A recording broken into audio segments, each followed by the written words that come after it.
Welcome back to the channel, guys. I'm Courtney. This is Tompkins here. Nate's working, so it's just gonna be the two of us. As some of you guys know, we recently just bought 3.5 acres of undeveloped land in Southern California, and what a journey, what a process that was. I know that a lot of people are interested in buying land, whether you want to build your own house, park your van, to build a homestead, go off the grid. I will say I had a really hard time sourcing information throughout this process. I had to go so many different places to find all the information that I needed and to really prepare ourselves to make sure we were making smart decisions. So I kind of just wanted to compile our experience into one video and hope it'll help some of you guys out.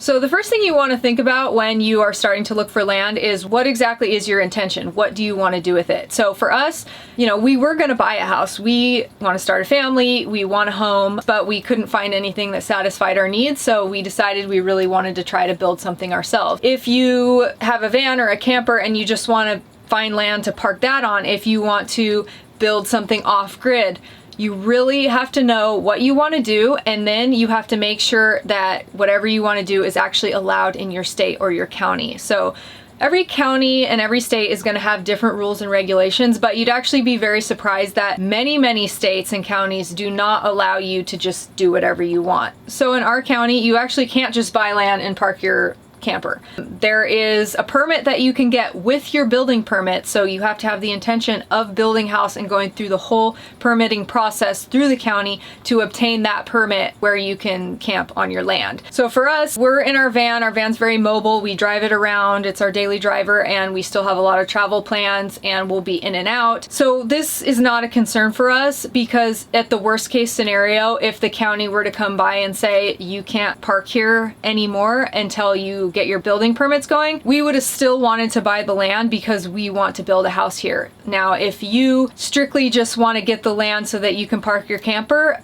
I would say you're going to really want to make sure that you're allowed to do that. The more rural you get, the more land you purchase, the more you're probably going to be able to get away with. But you don't want to invest a ton of money and then a couple months down the line have the county coming out and saying you have to leave, you have to take this down, you can't stay here. I've heard a lot of stories of people getting into situations where they thought they were going to do certain things, and then the county came and said you can't do this. So you really want to get familiar with your county, the building codes, the rules, the zoning, and all of that can usually be found on your county's website and the building and planning department. You can call them, you can ask questions. You really want to get familiar with that and know what your intentions are with your land. We're obviously in Southern California. Our building codes, rules, and restrictions are probably going to be some of the most strict in the country. So just keep in mind that every state's going to have its own rules, and you could just use this as a guide of things to think about, things to consider when you're looking. But I'll kind of just share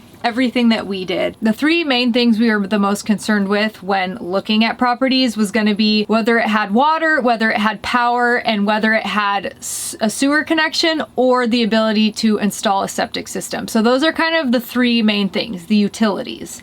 Septic was the first and most important. Number one, the ability to install a septic system was required for our loan. So in our investigation period, we had to do what's called a percolation test. So basically this is where someone comes out and they test how quickly water seeps into the soil, and that will tell you if you can put a septic system, and it'll also tell you how much space you need for the septic system. The slower the water drains into the soil, the more leach lines you're going to need, so the more space you're going to need. And this part actually almost derailed this whole thing for us. We almost thought we weren't going to be able to get the property because we contacted a geological engineer who is the person that does the perk test, and initially he just looked at some of the records from the past and also some images from Google Maps of the property, and he called us and said, I'm looking at this and I really don't see where we would even put a septic system, and even if I could figure out where to put it, I don't know that the county would approve it because septic systems need to be installed in native soil, and on this property there had been a lot of dirt that had been moved in here to create some of these flat pads on the property.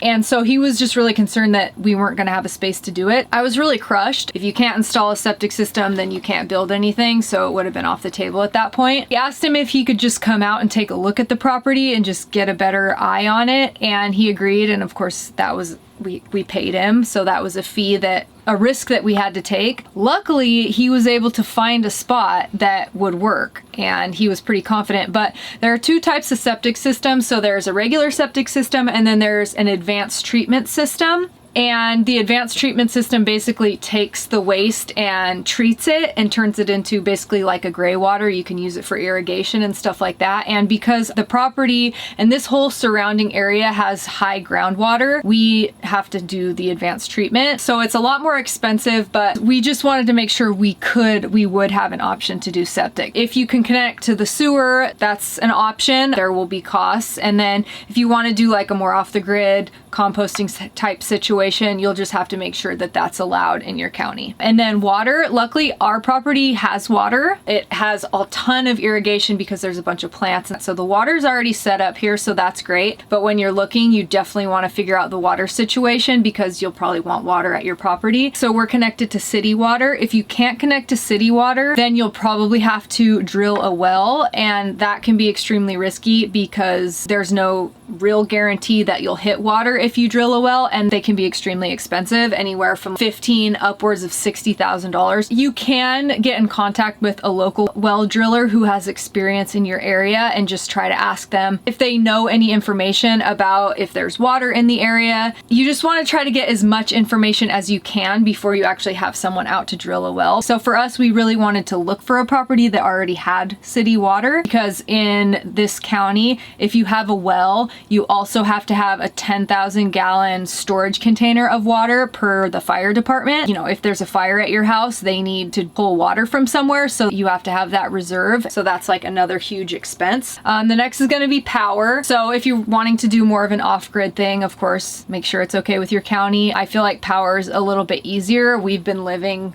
just with solar power for so long, but we have a power pole at our street, so we knew that it's close, and then I was able to call the power company and just get an estimate of around how much it would cost to bring power up to the property. But if you're somewhere super rural and you want to get power to your property, it could cost tens of thousands of dollars to get a power pole installed. I also really quickly wanted to touch on our loan. So we did have to get a loan. Southern California, it's expensive. We had been looking for property for 2 years, and the biggest obstacle was always just that we couldn't afford it, and for a long time thought we couldn't get a loan. Very, very few lenders offer land loans, but a couple months ago we were able to get in contact with someone from US Bank. US Bank does land loans. There are some stricter requirements. You have to have a bigger down payment, you have to have a higher credit score, and I believe you also have to have about 6 months of reserves to show that you can make the payment every month. So it is an option. You'll have to, I don't know, reach out to US Bank. I don't know if it goes state by state. I'm not exactly sure. If you're in a super rural area, you can also look into doing the USDA loan. We're not in very rural area, so we didn't qualify for that, but that's another option. But I know that getting a loan can be an obstacle, so US Bank, USDA, see what you can find out. Another thing that was really important to us was making sure that the property did not have any HOAs or CC&Rs. So these are the things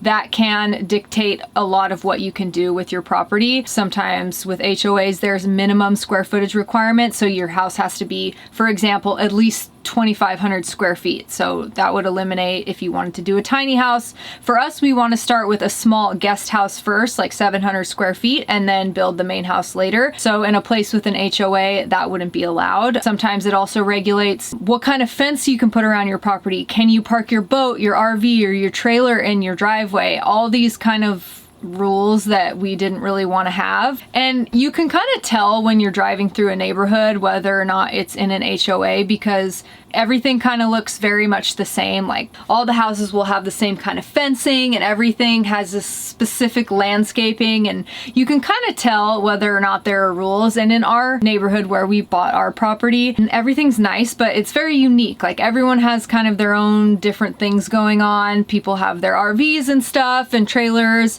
So you can just tell that there's a little bit more freedom to kind of do what you want in this area. But you definitely just want to confirm and know whether or not you are in an HOA or if there are any CC&Rs, and you can usually call the county and verify that. You'll also want to consider the zoning for the property you're looking at. So depending on what you want to do with the place, if you want to have animals, if you want to have a farming operation, you want to find out what you're allowed to do. So for example, our property is zoned agricultural. There are different categories within that, but ours allows us to have chickens and goats if we wanted to. You'll want to know what you're zoned for, and you'll want to learn exactly what that means, and that's going to be different everywhere. So another thing for us is that we really wanted to build multiple structures on the property. We want to build a guest house, a shop for Nate, and then a main house. And we want to start with the guest house and the shop first because they'll be smaller structures and we want to try to fund it ourselves. But we had to make sure that we can build multiple structures on the property because some places are only zoned for one single family home and that's all you can build. There's just so many questions and so many things that we were unsure about. So we contacted a structural engineer and a civil engineer to come out to the property, and because these kinds of people have much more experience with this kind of stuff, they know more about the zoning and the codes, and they can really help guide you. So we had them come out to the property just to take a look to see if they saw anything that was going to be a major obstacle for us, and also just answer our questions. And one of the things that they helped us understand was that our property qualifies for something called SB9, which basically allows you to build, I think, up to 4 dwellings on the property, which is pretty cool. I don't know that we'll build that many, but it means that we probably will be allowed to do what we want to do. So we kind of have 3 professionals helping us during our investigation period.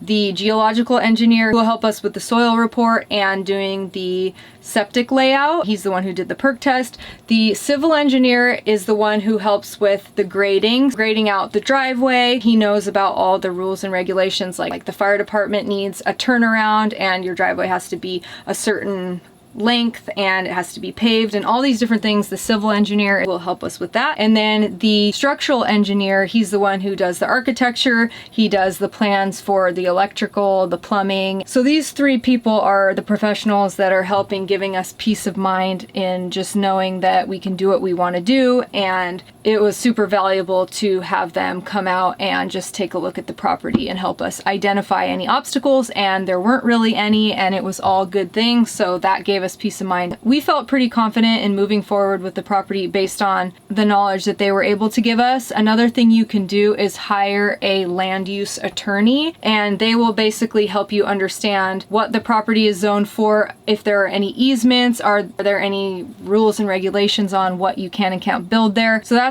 super valuable. I think that's about it.